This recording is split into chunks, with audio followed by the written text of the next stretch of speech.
Hello everybody.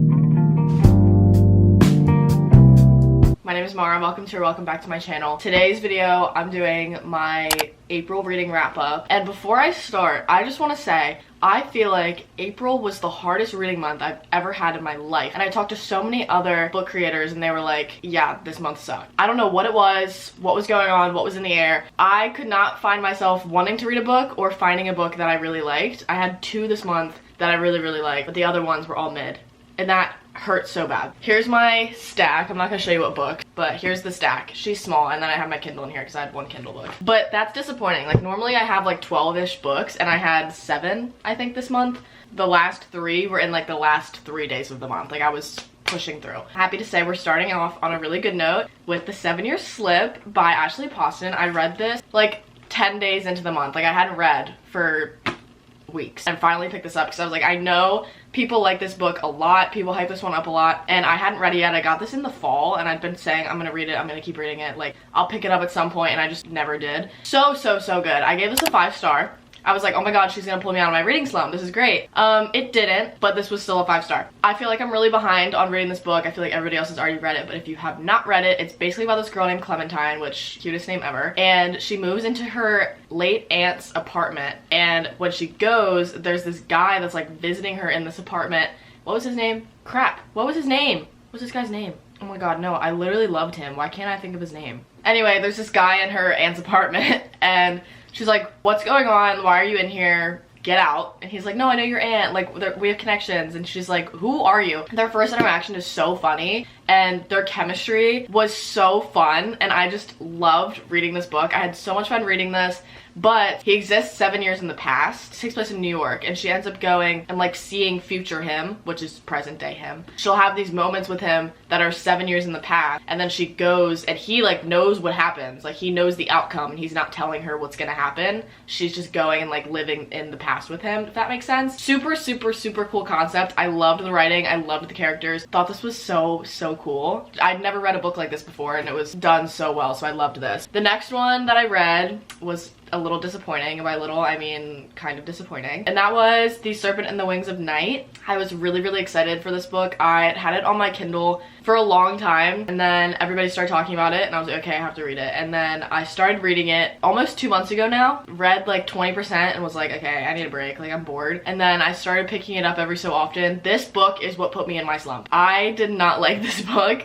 I gave it a 3-star, which is super low, I think, for the way it's been hyped up. I almost gave it a 2-star, but I was like, I like the concept of it. It's basically about this girl who is like found by this vampire leader. She's a human, but she is taken in by all these vampires, and so she's like fighting with these vampires on like these quests and like trials and stuff. So the idea was really cool. It just felt messy and it felt really all over the place, and I could not follow along, and I just was not interested. Like I lost interest so fast, but I wanted to finish it because everybody was hyping this up so much. I don't know, it really just didn't do anything for me. I was really looking forward to this, and that was kind of disappointing, but it happens, whatever. I read Ghosted by Rosie Walsh. I was also a little bit torn about this one. I think I gave this 3 stars also because this was another one that people had talked about a lot and hyped it up. It's following this girl, Sarah, and she meets this guy named Eddie. And they hit things off like really fast, and then he's like, okay, I'm gonna go on this like vacation. I'll call you when I get there, or something like that. Like either I'll call you at the airport so you know that I'm safe, or I'll call you when I get to like my destination. And he never calls, and she's like, okay,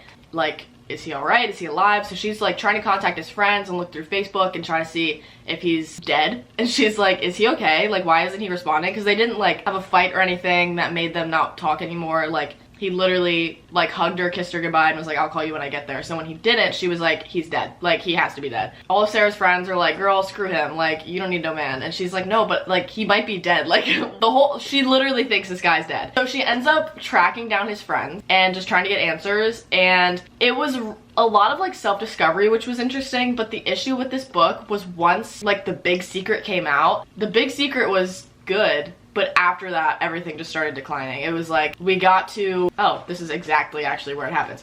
So this is, to be fair, it's also a short book, so this part, great. Then we got to the ending. All of this, I was like, okay, that was lame. Like, I was bored. So it had a really good beginning. Towards the end, I just wasn't interested anymore.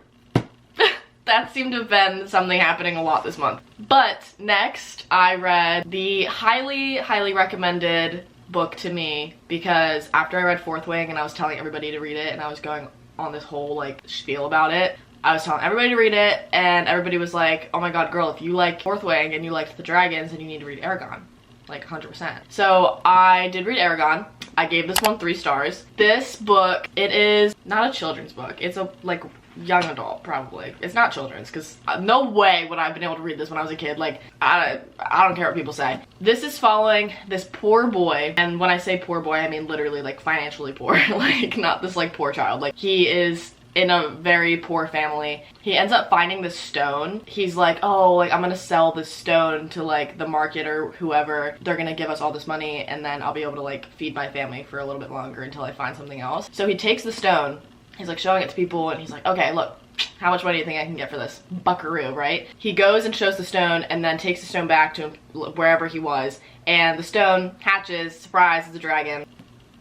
He ends up becoming this dragon rider without realizing, because he picked up a stone and was like, oh, I'll sell this, and then it was a dragon egg. So now he's a rider with this like really strong dragon. This weak little boy has to navigate all of these quests and finding all these answers about like the dragon rider world. The reason I gave this 3 stars was because, first of all, it's the first book in a series, and the first book in a series usually never is like the one. But I gave this 3 stars because it was just so slow. Like, it was so slow, and look at how thick it is. There were a lot of details in this book. If you have read the Harry Potter books and then watched the Harry Potter movies, so much of the book is left out of the movie, if that makes sense. That kind of is what this felt like. I felt like, I don't think this is a movie or like show or anything, but I feel like if this was a movie, so much of this would have been left out. Like, I was listening to this book and I was like, you know what? I know for a fact if I was watching this, this wouldn't even be included. Like, it was just in here for filler.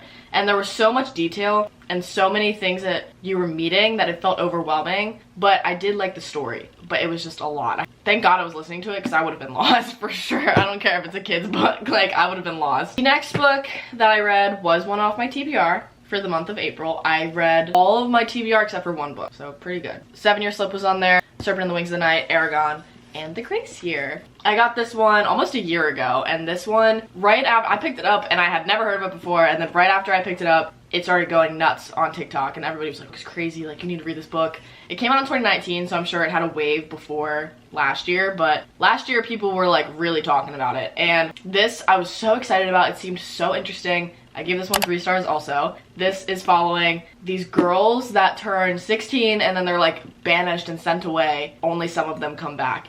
I wouldn't say I have an issue with this book, but the reason I didn't love it was because, again, it felt like more detail than dialogue, and in a book like this, I feel like you need to have like a really good balance, because it's obviously like a fantasy type book. I don't know exactly what this would be classified as. The concept of it is definitely like probably more fantasy, right? I feel like you need to have a good balance of dialogue and detail for everything to make sense. True, it felt very detail heavy. It says it's also Hunger Games vibes. I've never read or seen Hunger Games, so every time it says that on a book, I know I'm screwed. So anyways, when you read this book, it's about these girls basically are like belittled, and it shows the way that society views women, which obviously isn't great. But when I was reading this book, I know that was probably the point to like make me mad and annoy me, but it was like every single time a man spoke, it was something awful being said, and maybe that was the point. But if I'm reading a book, I don't want to read like negativity about women, even if it's fiction. Like, this is supposed to be fun for me, and me reading these men like call these girls these awful names and like try to kill these girls, I'm like, I'm good. I have too much anxiety for this. Like, I don't want to read about that. Finally, the last book that I read, I actually finished it like with 2 hours to spare, I think, in the month. 1,000 Boy Kisses by Tilly Cole. This, I think, is like one of the first books I ever put in my Goodreads in 2021, I think. And when did this come out? 2016. Dang. This book is like an OG TikTok book. Like, everybody knows about this book. If you haven't read it, I'm gonna say read it. I gave this book a 5 stars. I was not expecting that at all, because it's such a heavy book talk book, and I was like, oh, there's no way I'm gonna like it that much. And I kind of already knew things that were gonna happen in the book. Oh my god. You could have warned me a million times and I still would have bawled my eyes out. I cried so hard over this book. There are 3 books that have made me cry, If only I had told her. Magnolia Parks, not even Into the Dark, just Magnolia Parks, the first one. And then 1,000 Boy Kisses. I was bawling my eyes out. I'm gonna put pictures up here because it's ridiculous. Like, I was bawling. Oh my god, but the writing was so well. I loved the way the story was developed. It's about these kids that meet when they're like 5? It's either when they're 5 or when they're 8. I think they meet when they're like 5-ish. These kids meet, and basically the female main character, Poppy, her grandmother dies, and her grandmother's like, oh, all of my best memories are when your grandfather was like kissing me. Like, those were all of my best moments. It was always like when something great was happening or something that like was changing my life. She was like, here's a jar and I want you to kiss a boy 1,000 times. It doesn't have to be the same boy, but remember the kisses and write them down and look back on them. So she ends up kissing her best friend, and she's like, a kid, and she's like, no, you have to kiss me because my grandmother said so, and like, you have to kiss me 1,000 times. And he's like, 1,000? Like, what are you talking about? Over the years, he's the only guy, I think so, the only boy that's kissing her 1,000 times. Isn't that the cutest thing ever? Poppy goes silent and doesn't talk to him for 2 years. Like, what is going on? She finally tells him, and he's like, okay, I don't have a lot of time to like give you all these kisses. So he's like taking her on all of these adventures and showing her all these things, and it is so sweet. I loved the characters. I loved the development of the story. I loved the pacing. It's not a super thick book, just under 300 pages, 296. So good. I loved the writing of this so much. This and 7 Years Slave are my favorite reads of the year. I loved. That's everything that I read this month. It was kind of hard to pick up a book, but I've already read one book in May, which you guys will see my TBR video on Sunday, which is coming next. And I already read the first book, and I love it. And I'm starting another book right now. So I think I'm out of my slump. I'm feeling good. I'm enjoying reading again. That's all I have for you guys. Thank you very much for watching, and I will see you guys when I see you.